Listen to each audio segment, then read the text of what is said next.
We are now at the height of summer, approximately the 4 billionth summer, give or take a few 100 million, in the northern hemisphere of planet Earth since life began here. The planet formed 10 billion years or so before that, but life here is relatively new, a mere 4 billion years old. All of what's here now is the result of life and the sun and all the natural forces on Earth and an occasional asteroid doing their thing for 4 billion years before humans ever arrived. I invite you to close your eyes and think of how the Earth and the sun slowly, over time, created dinosaurs, hummingbirds, whales, eagles, scorpions, redwoods, monkeys, and all the beautiful flowers of summer year after year, and the polio virus and the AIDS virus, some less wonderful things that we have here as part of the interdependent web. If you've ever snorkeled and seen the astounding variety of tropical fish of all colors and shapes, like the psychedelic creations of a psychedelic cartoonist, it's quite a challenge to consider that all this could have come forth from a single living cell in the ocean or a pool of water someplace. Well, it seems it did. It just took a few billion years, slowly, slowly, over far more time than we can fathom. Humans, who have been around for just the most recent 20th of 1% of those 4 billion years, only figured out in the latest 500th of our time on the planet that we were even on a planet. And just recently, we've started to take note of the effects we've had on the planet. And so many people still hardly acknowledge those effects.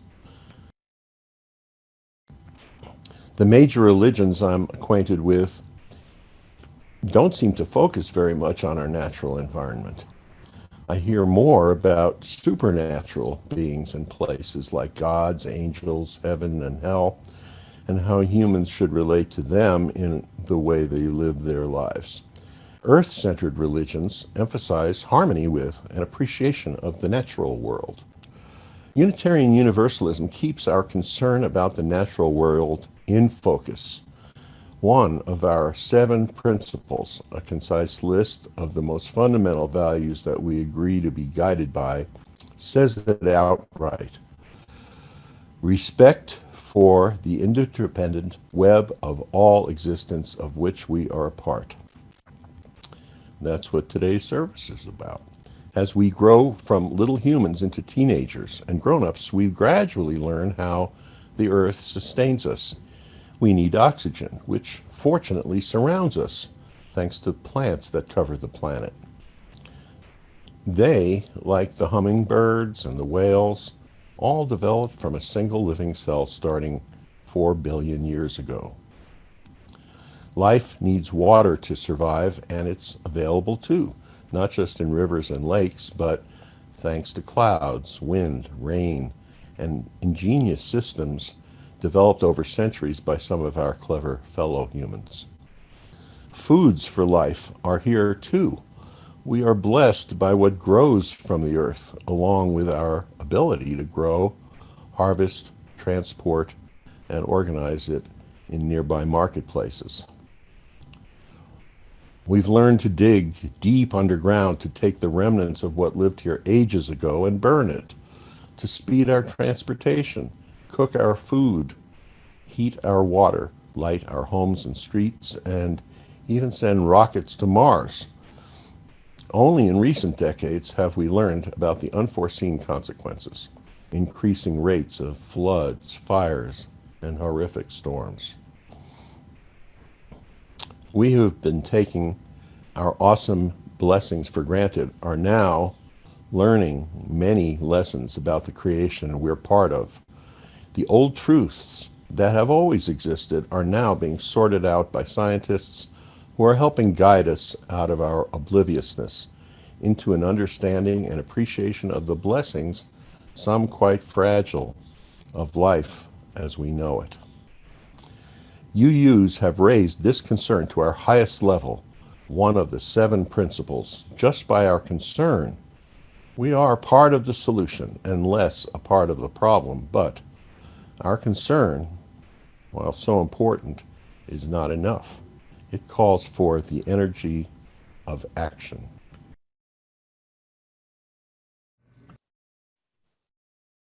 To build the common good and to make our own days glad. Yes, thank you, John. I often think of the 7th principle when we sing together. The 7th principle is respect for the interdependent web of all existence, of which we are part. And even though we couldn't hear your voices, I hope you sang along. Even if you think your voice isn't choir worthy, I hope you sang along. Because when you sing, the vibration of the sound bathes your body, it bathes your organs, it opens up your torso and your lungs. I am convinced that singing together is part of the reason why religious people, that's us, religious people who attend their congregations regularly, we live longer, we laugh more, we're happier. And I know that singing together is part of what does that, healing our bodies and our minds and our spirits from the challenges of that wider world. So that is one way that I think of the 7th principle as being larger than the environmental movement. The interdependent web is of all existence, all existence. And in his reflection, Pete gave us a context for our human lives here on this planet. We are the newcomers with an outsized effect. And there's such goodness, and there's also things that we think are not so great, right? One of the headlines today in the New York Times is, "No one is safe. Extreme weather batters the wealthy world." And we know this. We here in Colorado, we particularly feel the drought and the wildfires, the wildflowers too. It's like the good and the bad. So what do we do with this 7th principle that encompasses more than the environment and more than that goodness of nature, where we are all so often transported, transcended from our individual lives? So all existence. The truth is, I want to reject a lot of what exists. The rise in authoritarianism across the planet, the increased visibility of outright white supremacy violence in our particularly American racism. How do we move from binary thinking, good, bad, about so much in our worlds, in our communities? For years, I've used aspens as a microcosm example of the concept of interdependence. So many of you know this because we're here in Colorado and aspens are a treasure for us. But aspens are the largest organism on the planet that has been DNA tested. Individual aspen trees are not actually individual at all. Aspen stands are one organism. They send out suckers that grow into new trees. They're all connected. It's one body. Aspens are a keystone species within a forest. The stands contain high diversity in plant and animal life. They're very important to the watersheds. They hold the hills together with that deep root system that they have. The largest and most dense organism in the world that has been DNA tested is the Pando stand of aspens in Utah, in the Fish Lake National Forest. 106 acres, 50,000 trees, one organism. It could be 80,000 years old. The beauty of the aspens and the interconnected nature of their lives has always been inspirational to me as a metaphor for our own interdependence larger than our individual lives. Unfortunately, the pando stand of aspens is problematic now. It's not regenerating itself. The Forest Service is very concerned about it in the past several years. Older trees are dying as they would, but newer ones are not replacing them. So my blurb for this sermon asked some hard questions. How do we welcome into our deepest being the deeply interconnected and interdependent web of life when so much of our external lives are bombarded with chaos and division? And how do we live our best integrated lives when so much of our culture is reductive and specialized? Science, healthcare and medicine, education, professional careers, just looking at the parts, the mechanics, rather than the whole. I wonder if you know of Margaret Wheatley. She's a well-known consultant and teacher, thought leader. She wrote the bestseller maybe 15 years ago, Leadership and the New Science. Her 2017 book is Who Do We Choose to Be? Facing Reality, Claiming Leadership, Restoring Sanity. She has studied the collapse of complex civilizations. There are enough of them to be studied, and they do follow clear patterns. And we are in one right now. We are following the clear pattern of many complex civilizations that have come before us and collapsed, but now it's global, not separated by culture and geography.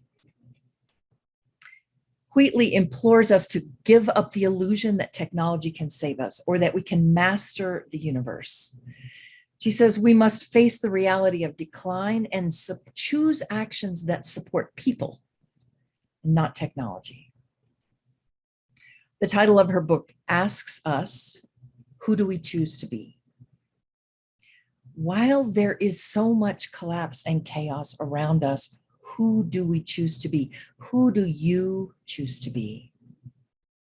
She teaches leadership and she asks us to choose, to lead well, to step up, and to create islands of sanity around us as we can. I know many of you are doing that in congregational life. Here at the fellowship, I see so many of you doing just that. Now, do you know the work of Resmaa Menakem, who some call a somatic abolitionist? Menakem is a Black man, a somatic experiencing psychotherapist, and he calls himself a cultural trauma navigator. His book is titled My Grandmother's Hands, Racialized Trauma and the Pathway to Mending Our Hearts and Bodies. Menakem wrote these words in early 2017 as America is tearing itself apart. On the surface, this war looks like the natural outcome of many recent social and political clashes, but it's not. These conflicts are anything but recent. Over 150 years ago, they spawned the American Civil War, but even in the 1860s, these conflicts were already centuries old. They began in Europe during the Middle Ages, where they tore apart close to 2 million white bodies. That resulting tension came to America embedded in the bodies of Europeans, and it has remained in the bodies of many of their descendants, my ancestors. Over the past 3 centuries, that tension has been both soothed and deepened by the invention of whiteness and the resulting racialization of American culture. At first glance, today's manifestation of this trauma appears to be a struggle for political and social power, but the real conflict is more visceral. It is a battle for the souls and the bodies of white Americans. That's us. While we see anger and violence in the streets of our country, the real battlefield is in inside our bodies. If we are to survive as a country, it is inside our bodies where this conflict will need to be resolved. The conflict has been festering for centuries, and now it must be faced. For America, it is an unavoidable time of reckoning. Our character is being challenged, and the content of that character is being revealed. Ideally, Americans will grow up and out of white body supremacy, and Americans will begin healing their long-held trauma around race. That ends the quote, the long quote from Resmaa Menakem in his book, My Grandmother's Hands. So the body is where we live, where we are right now. It's where you are. It's where I am right now. And our bodies are where we carry trauma. Our singular bodies are where we live out our entire lives. Too often we either forget our bodies or we focus on them in unhealthy ways by getting trapped by the capitalistic, market-driven, and fear-based advertising industry regarding beauty standards and fear of aging and death. We live in our bodies, and it is where we experience trauma. We all carry trauma.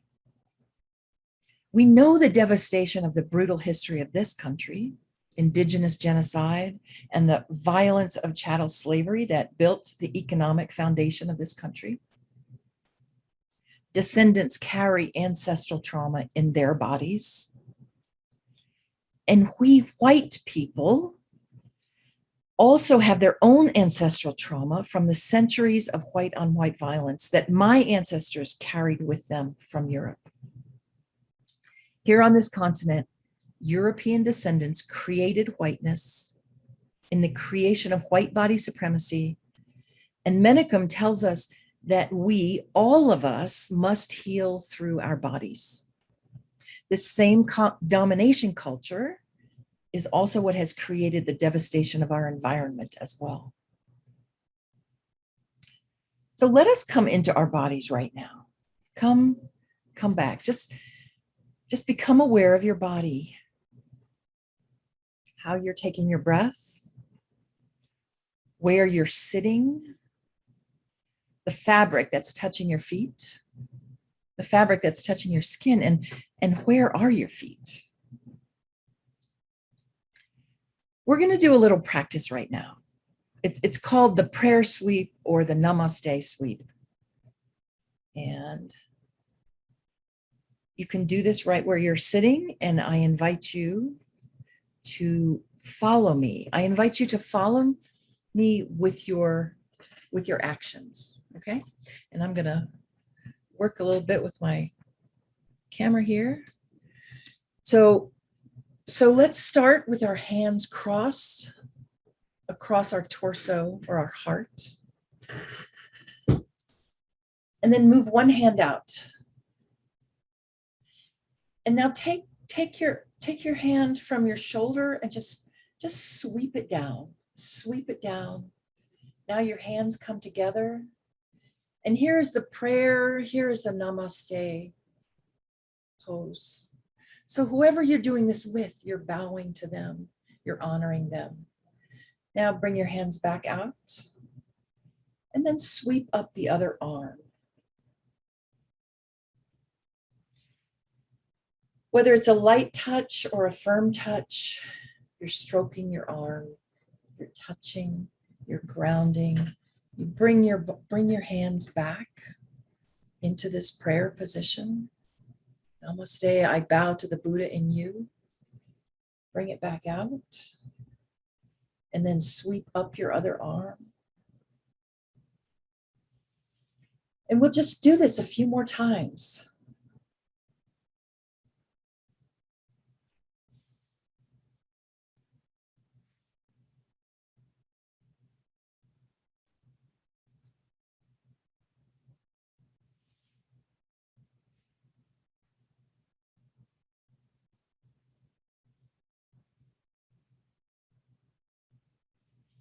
One more time. We're sweeping both of our arms. It's a prayer. It's a prayer of healing, of settling our bodies. Come back up. Then you can bring both of your hands back onto your heart, that heart space. I think of the oxygen that comes in when we breathe. I think of that oxygen as love that comes in and bathes our bodies. Thank you. Thank you for following that. You can do this anytime you want. Anytime you want a little calm, a little connection with your body, your heart. Anytime you need to settle just a bit. And it's particularly lovely if you do it with someone else. And the way you do it is someone leads, like I just did, and that other person follows you, and then you lead, and then they lead, and you follow them. Calming our nervous systems is such important work in healing ancestral trauma that we all carry in one way or another. And calming our nervous systems lets us shore up our own spot in the interdependent web of all existence of which we are a part. This web is like a spider's web. It is deeply interconnected, intertwined, interdependent. And when one string on that spider's web is plucked, the whole web is affected vibrationally.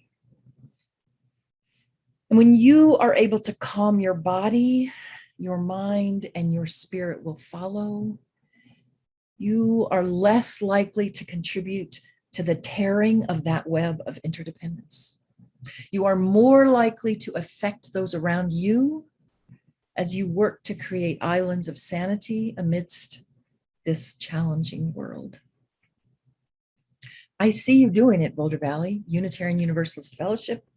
I see you choosing to be leaders in your own lives and that wider world around you.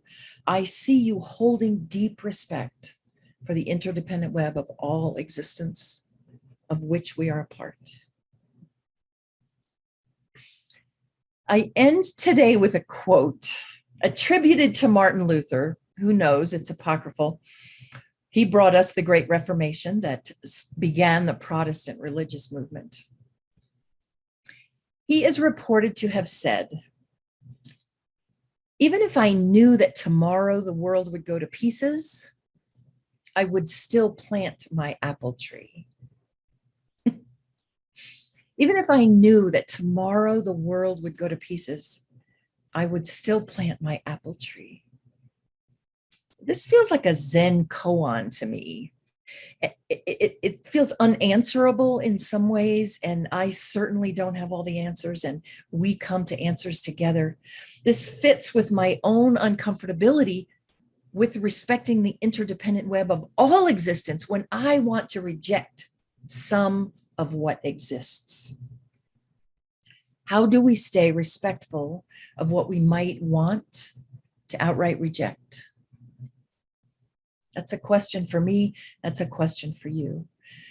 That's a deep, deep valuing of the seventh principle of Unitarian Universalism. Respect for the interdependent web of all existence, of which we are a part. So where do we take that energy of action today? Where do you take it?